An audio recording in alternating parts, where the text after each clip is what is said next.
Well, hello, that's me again. Today is the 24th of February, and this is Friday, and I want to leave you with some food for thought for the weekend. Before I proceed, however, I want to stress that many people completely misunderstand what I'm doing. Many, not all, there are people who understand too. And the issue here is I'm trying to educate. Does it mean that I'm infallible? Absolutely not. I make mistakes, I forget things, and I don't know everything. Fact is, I'm far from knowing everything. And as many of you, I learn and I research. So I want to make sure that people understand that, and that even my word is not the last word. Please go out there, research yourself. My task is to give you basically the framework and guideline.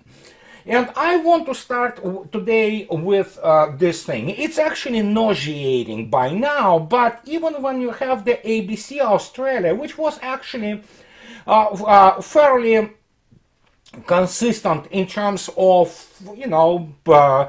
promoting the Kiev and US narrative, they admit 2 days ago, or actually 4 days ago, pardon, that Western media want people to believe narrative that Ukrainians are winning the war. We have been through this before, and I want to repeat again. And as much as I,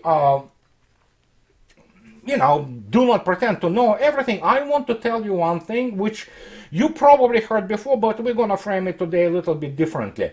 Again, combined West, doesn't know what strategy is, and they love those big words, but in reality they have no clue what it is. And obviously for example, a political system which is basically a runaway engine right now, which is the United States primarily, I'm not talking about Western Europe, it is very difficult to understand that actually in real strategies and in real countries which fight for their independence and really create their proper defense policies, it's not an empty word, the strategy, and it has very little to do with the election cycle. As, for example, President Putin's address to the Federal Assembly clearly demonstrated, and many people missed it evidently. And I had this question today in one of the discussion boards. People asked me that, somebody told that Russia needs to finish this off ASAP. I mean, as soon as possible.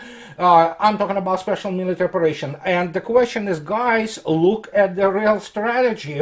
And Mr. Putin already stated, Russia is ready for this for a long, long time. And I'm talking about not preparation for a long, long time. I'm talking about that Russia completely prepared its economy and military-industrial complex for long, long haul. And the final objective of this long, long haul is complete demilitarization of NATO and in general combined West and remaking of the world order.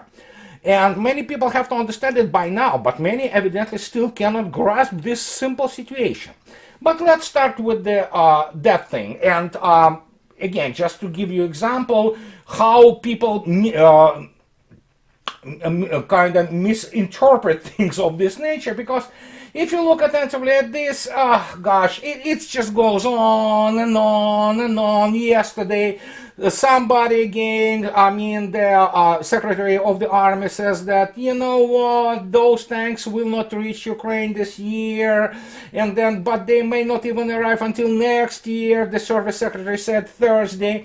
And this whole situation with Abrams goes on and on and on. The same goes with the F-16 fighters, which, believe me, they will not get there, and even if they do, how long they will exist. We discussed it a million times before.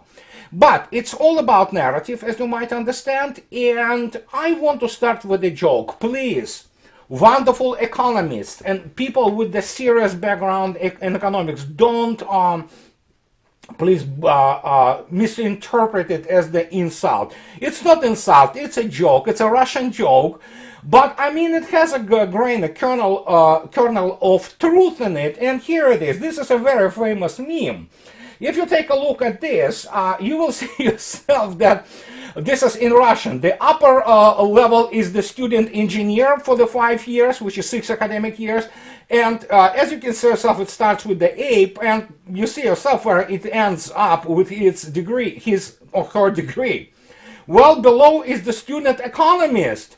And as you can see yourself, this is what you get there in terms of student economist. And fact is, as funny as it is, I want to point your attention actually towards some reactions which we had over last week, especially from neocons, because obviously the United States is being run today by neocons and their cowardly senators and congressmen who are completely subservient to them, and US media who are completely corrupt, and I do not need to repeat my points of view on that issue.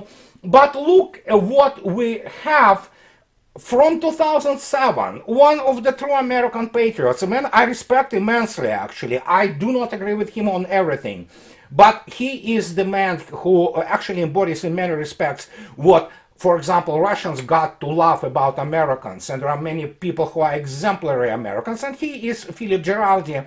He was a CIA senior officer, and he was the station chief, I believe, in Turkey, which is a big deal, because obviously Turkey was at the front line of the Cold War. So the guy knows a thing or two about all of it. And look at this. I already showed it to you before. In 2007, he published in the, what's the name of it, Huffington Post, when it still was a relevant news organization, this thing, Neocon Ancient History. Neoconservatives are characteristically better versed in reading and writing about battles than actually fighting them, though that deficiency has not inhibited the initiation of vast schemes to remake half the world through force of arms. Noted neocons who identify themselves as historians include the Hoover Institute's Victor Davis Hanson and the two Kagan brothers, Frederick and Robert, whose father Donald is himself a professor of ancient history at Yale. Neither Hanson nor Kagans has ever served in the military, so their knowledge of battles consists of precise red and blue lines drawn on a page with nary a drop of blood inside. So this is Mr. Geraldi, who knows a thing or two about this. And obviously he is absolutely spot on describing what modern American strategists, including military people like David Petraeus, he will know shit from Shinola in real war, the same as General Keane. And now I'm on the record. It's time to really kind of drop all this pretense. Many American top brass people wouldn't be able to command any serious unit or formation in the real war. I'm talking about real war, not beating the crap out of the 5-year-old child such as Iraqi army and still losing anyway. But here's the point. After Russia, through the statement of Mr. President Putin, declared that it suspends its participation in the START Treaty, we had obviously one of those neocon, Victoria fuck the EU Nuland, who spoke at the so-called, I don't want to go there, it's Washington Post, it's the front basically, some people say it's for CIA, others for Pentagon, I think so, it's front for everything. And she was discussing this historic trip of President Biden to Ukraine. I don't know what is historic about it, but here it is. You can look it up. It's available. It's not. I can listen to people like her only for a very short time because I begin to cringe immediately. I have the issue with the stomach after that, you know. So, but again, she is exactly what Mr. Geraldi describes. Not only she's neocon, she's also, I mean, despite her whatever, she graduated from Brown with degree in international relations, she's absolutely clueless. But she needs to keep narrative, and she is, as her relatives, including from the Institute of the Study of War, she is, well, demonic, as Andrei Raevsky likes to use this term. And look what she says when reacting to the Russia suspending participation in the start of the treaty. Look what she says. And she lies. She always lie. They all lie. They don't know what truth is. Apart from the fact that they are dumb as fucks, pardon my French. But here it is.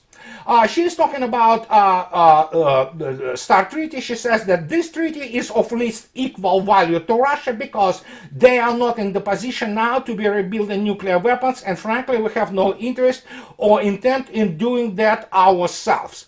That pretty much whole sentence, actually every single word in it, is basically a BS. It's a lie, and lie of the unimaginable magnitude. Because first, we need to start this and kind of repeat it again. And I've been through this before many times. Russia is not only rebuilding her nuclear forces, but in accordance to Mr. Shoigu and accordance to Mr. Putin, who know those things like 10, 15 orders of magnitude more than anybody in CIA, or let alone Victoria Nuland, who is absolutely clueless. She wouldn't know the difference between the tank and the fighter plane. Actually, the percentage of the modern equipment and modern technology in Russian strategic missile forces, and actually any kind of nuclear deterrent in Russia, is 93.1%. This is brand new force, and if Victoria Nuland doesn't understand what the program of the Borei class Project 955 submarines is, or what Sarmat is, which allegedly, which of course have been flatly debunked by Russia, allegedly failed to launch during Biden's visit to Kyiv, or what we're talking about, the new types of the hypersonic weapons, I don't know. They just lie. And the reason they lie, the reason they speak about it, it's not only projection. It is precisely the fact, and you can quote me. Not only you can, I insist that you quote me on this. The United States lost the arms race, especially in terms of the cutting-edge advanced weapon systems, including in the nuclear deterrent. And we are talking about the basically plethora, the whole spectrum of the types of the both warheads and delivery systems. Again, United States is nowhere near in terms of the developing the viable hypersonic weapon. It will develop it. It will, at some point of time, put it up there. It will procure it, but it will not get to the zircon type level of weaponry, let alone strategic level gliding vehicles such as a Russian Avangard. And of course, the United States is nowhere near developing the carrier or delivery system such as RS-28 Sarmat, which literally can shoot anywhere around the world. This is unprecedented ballistic missile which carries, for example, apart from the multiple independent re-entry vehicles which are mirrors, it carries those 10 Avangards. Yes, it can take 10 Avangards from what I heard. And again, I don't know. On this, don't quote me, but evidently the single missile can deliver Avangards anywhere in the world. Officially, Russians admit that it's in excess of 18,000 kilometer range. That means practically half around the world. But people say, and I think so, they are correct, that you can basically shoot this anywhere around the world and from any direction, subpolar, polar, or around the equator, trajectories. And how it is done, don't ask me. Russians obviously are not very good at engineering. I'm being facetious, of course. And that is precisely what Nuland tries to convey. She takes the situation with the American military-industrial complex and tries to project it on Russia, while in reality things are very different. And let me demonstrate how they are different. I'm not the first one who already stated that America's procurement policies and strategies are just absolute catastrophe. It's disaster. Colonel Daniel Davis wrote about it many years ago when he stated that it is a complete mess. I mean, they don't even understand what they try to accomplish when they try to basically procure things. And we know what they try to accomplish. They try to accomplish good stock options. They want the shares to grow. And this is the only reason the American military-industrial complex exists. And here it is. In Consortium News, they published a day or two ago, yesterday actually, so this thing, winning and losing the economic war over Ukraine. And we already know the situation. I mean, even Tucker Carlson spoke yesterday about some people like Janet Yellen, who is absolutely lost. She's, I mean, completely out of it, lives in the virtual world, virtual reality of her, of the American economy. But look what they say. Not only Russia withstood the economic assault, but the sanctions have boomeranged, hitting the very countries that imposed them. Right, Medea Benjamin and Nicholas J.S. Davis. So they are researchers, and look what they state. And where it is, let me see where this, here it is. And that's what they say. They talk about the new fiscal year 2023 National Defense Authorization Act. Authorized wartime, quote unquote. And I think so it's good that they use the quotation marks here. Multi-year, no-bid contracts to replenish stocks of weapons sent to Ukraine. But the quantities of weapons to be procured outstrip the amount shipped to Ukraine by up to 500 to 1. Former senior OMB official Mark Kenshin commented, "This isn't replacing what we have given Ukraine, it's building stockpiles for a major ground war with Russia in the future." I am already on record. I described why the United States cannot fight conventional war and win in the Eastern Europe against Russia, and this is, again, you can quote me on that. I can talk to any kind of American general about this and basically not prove to them, they know it, they really do, they understand that. And I am pretty much on record also that the United States will have a hell of a time, difficult time, trying to replace anything or replenish. But what is this Reed-Inhofe substitute amendment to fiscal year 2023 National Defense Authorization Act? Let's take a look at it. And this is very important. We need to know what it is. This amendment is called Amendment number 5499, and this is indeed a Reed-Inhofe amendment, which talks about this, you know what, we need to kind of defeat those Russians, we need to, rebuild our, military-industrial capacities. Sure, I mean, speaking objectively, there's nothing wrong with that. It's understandable why they want to do this, even if to consider the fact that Inhofe or Reed are not warmongers and chicken hawks, which most of the US Congress is, but you know what, objectively speaking, yeah, sure, United States needs, as any country, maintain its kind of defensive capability. Another matter that it is so excessive and it is so backward nowadays that neither Inhofe or Reed really are pursuing here the national interest of the United States. And here it is, why they don't pursue it. Look at this. Well, let's take a look at the sum of the content of this amendment. Amendment 5499 list. Look what we have here. Oh my gosh. So, they want to, look, it's just ridiculous. They want the program of DDG-X destroyer. Hey, it's fine. United States certainly needs to kind of take a look at what do they want in terms of its Navy, which is one of the few really operating and functional services United States has left. Then they want the Tomahawk cruise missile capability on the new frigates, FFG-62 class vessel. The first question which you have to ask is, how obsolete Tomahawk is by now. Well, it is completely obsolete missile, but hey, they want it. Then look at this. They want limitations on the retirement of the E-6B aircraft. Well, that's understandable. Nothing wrong with this. But look at this. Then comes the Wowzer. Prohibition on reduction to inventory of F-22 Block 20 aircraft.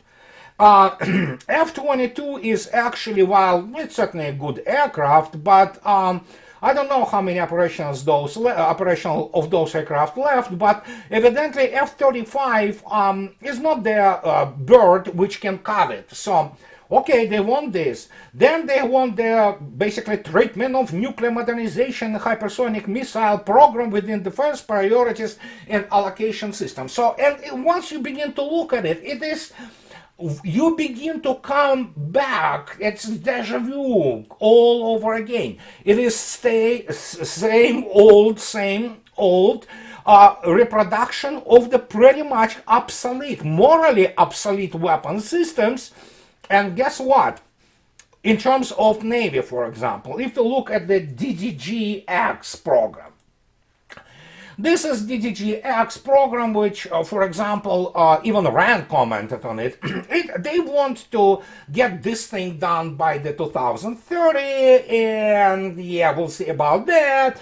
And of course, immediately, even Naval News and people begin to ask the question, hey, what about the cost? Evidently, it's just gigantic cost. I don't know. They don't say the number, but those are very many billions of dollars per ship. So, but hey, they want this thing, and again, as you can see yourself, you want the 150 kilowatt type laser there. Not that it's gonna make any difference in terms of the hypersonic weapons, and it's going to be again those good old MK41 VLS cells, and they want there are all kinds of missiles, traditional missiles, and when you begin to look at, for example, the air defense missiles, my gosh, guys, it's the same old, same old. It is evolved Sea Sparrow missile, and this is, of course, another iteration of the SM-6 missile. In other words, by 2030, they do not even want to provide any kind of the serious new air defense missile, because either evolved Sea Sparrow missile or SM-6 missile, they're absolutely useless in intercepting any kind of the salvo of modern hypersonic weapons. What will Russia have by 2030? We can only speculate, but I don't think so that investment in those gigantic ships, you know, however impressive they are, and believe me, I have a soft spot for those ships. And this is a really handsome boat in terms of DDG-X, I mean, but what do I know, you know? So they want to create again this basically trough or pork barrel for defense contractors to deal with this. Then of course they want this thing. And again, it's one of them is being built right now by Fincantieri, and it is this frigate. I looked at the cost of this frigate, my gosh, with a G62, 1.2 billion for a single frigate with the obsolete weapons such as Naval Strike Missile, which are subsonic. And you look at this, my gosh, Russia for the same money builds 4 Admiral Gorshkov class frigates which can sink pretty much the whole carrier battle group. And they carry hypersonic weapons, and they have extremely advanced air defense systems. Here you have the same ream, you have the same old thing, you know.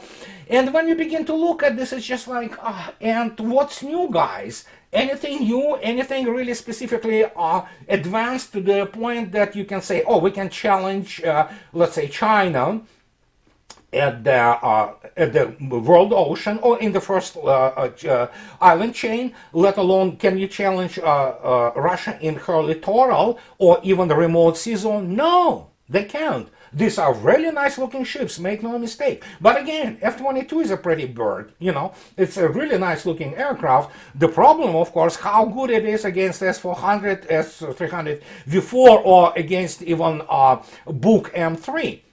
I don't think so it has a chance, but hey, they like it. And this is the other thing which we need to come and kind of focus a little bit. Look at this. One of the very important things which they want to produce, of course, is this. This is already serial, wonderful plane. It is absolutely outstanding plane, E-2C Hawkeye. And of course, the next thing which US Navy wants to get for its carrier battle groups and early warning, and of course, it's E-2D Hawkeye, which is the new version. It's also in the serial production, and it has the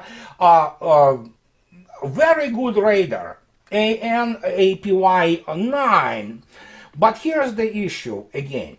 if you look attentively at the latest news, and these are very important news, this is classic OSINT, this is your classic lazy bum like me, which is delves into military political analysis. When you look at this news, and then Military View gives you their February 7 thing, and it talks about that according to a recent report by Russian state media, which I can confirm, there was a report and actually it's already being carried, the Russian Navy Project 22350M, which the first hull is coming, will be equipped with surface-to-air missiles, SAM, with a maximum range of 400 kilometers.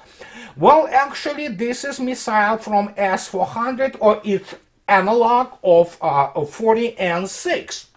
Now, it is official data that it is 400 kilometers long range, but reality is, of course, once you have this parliamentary dude, which is being installed on all Gorshkov class, that means you probably will carry not only those missiles of the 400 kilometer range, but you will be able to integrate things such as S-500 down the road with, which is even higher range, even longer range, and some people say it's 650 kilometers, but you will say, how does it really kind of play out here? What does it mean? What is the significance of this?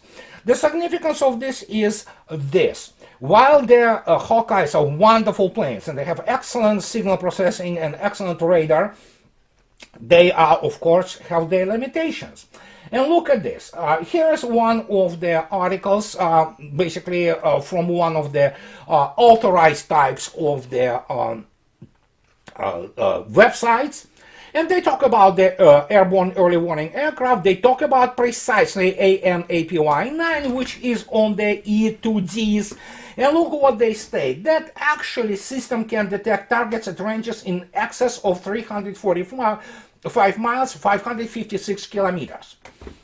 Well, and this is where we begin to really get into the neck of the woods, because, and I needed to actually to explain it to you. While originally there are, let's say this, semi-official, nobody will ever give you the full range or precise range, nobody. But we knew that, for example, E2C can detect something like the frigate at the range of about 370 kilometers, which already automatically gets you what? You can bet your ass on that. It gives you within the range of the parliamentary dude, which can shoot down all those aircraft if they venture too close to, for example, Russian task groups, which will be, as they do now, like Gorshkov, doing their, rounds or, laps in the somewhere in the world ocean, and obviously near the carrier battle groups. But of course, when you look at the 556 kilometers range of the this AN/APY-9, you have to immediately ask the question, what are they trying to pull here? Because can this radar get this range? Theoretically, it can, because we can always look at the classic rule of 4/3 of the ducts, for example. And here's the duct. This is a definition from the radar. What is duct? Ducting is a confinement of electromagnetic wave propagation to a restricted atmospheric layer by steep gradient in the index of refraction with altitude. Ducting occurs when the gradient, well, you don't need to know it's how it calculates. It's actually not very difficult, and result in anomalous propagation that can extend radar range considerably. Yes, for those people who ever served on the combat ships, they will know that there are even maps, there are even descriptions of the radar permeabilities you want there, and they give you all kinds of things. They depend on the water vapor. You can indeed create the so-called trapping, and you can obtain much longer range than usually technically possible for your radar because of the refraction and because the duct exists. And existence of those ducts, including by the seasons and including by the weather, consideration, they are known. They are obviously, a lot of it is classified data, but they do exist, people know.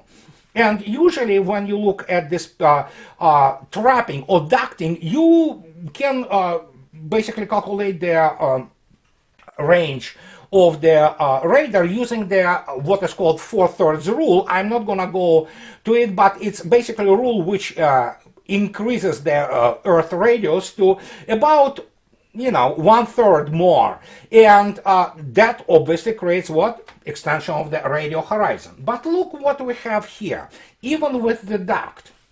Let me show you something. If you go into the classic definition and without any scattering, without any refraction, without any other issues related to the propagation of the electromagnetic basically radiation, which is radar, look what we have. If we take a look at the line of sight and we take a look at pretty much standard operation of the Hawkeyes, E2Ds, which is usually about 7,000 meters, which is 7 kilometers. And mind you, Hawkeyes, all of them, they have the maximum height limitation of 10,600 meters, which is 10.6 kilometers. Look what you have. You have the ability to, in the straight line, radial line, to detect around 365 kilometers range. And, well, the 25 meter here is the height of the antenna of, let's say, Gorshkov. You immediately get the idea that, correct, Russians armed their frigates specifically for targeting all those Hawkeyes. But, obviously, let's say this.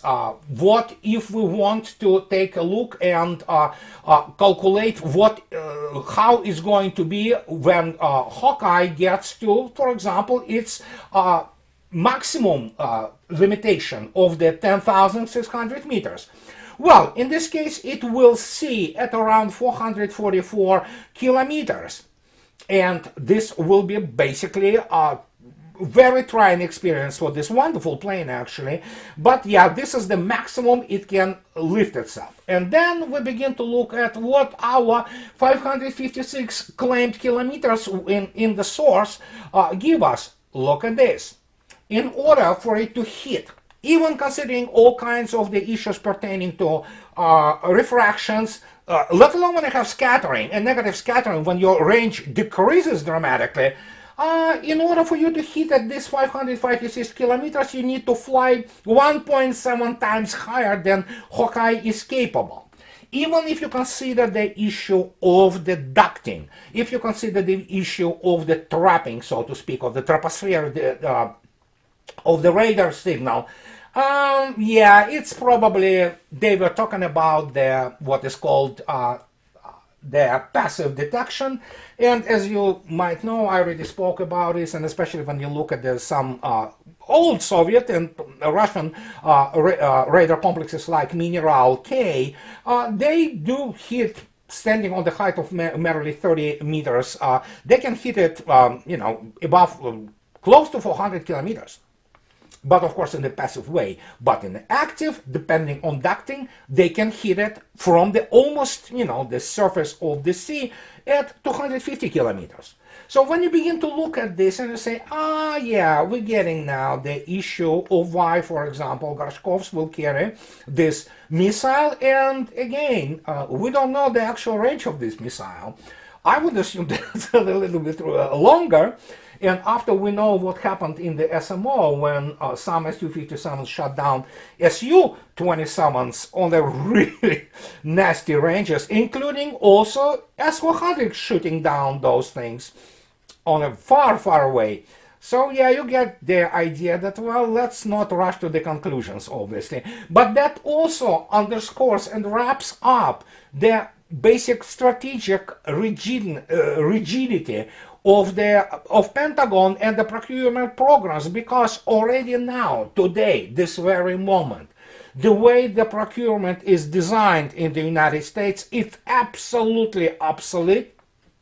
It is designed for fighting with third-rate power, and it absolutely doesn't really reflect the situation on the modern battlefield, especially as it is being shaped as we speak.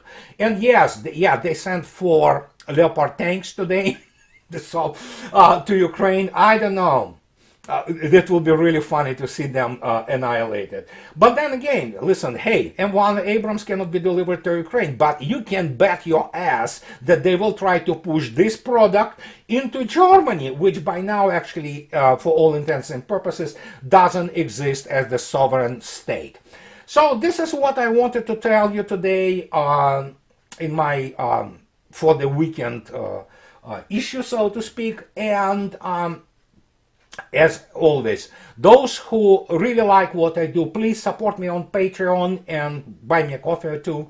And please subscribe to my channel. And that allows me to do what I'm doing. And I'm really, really grateful to my wonderful patrons for allowing me to basically try to help you to understand what is going on around us. I myself was lost a little bit.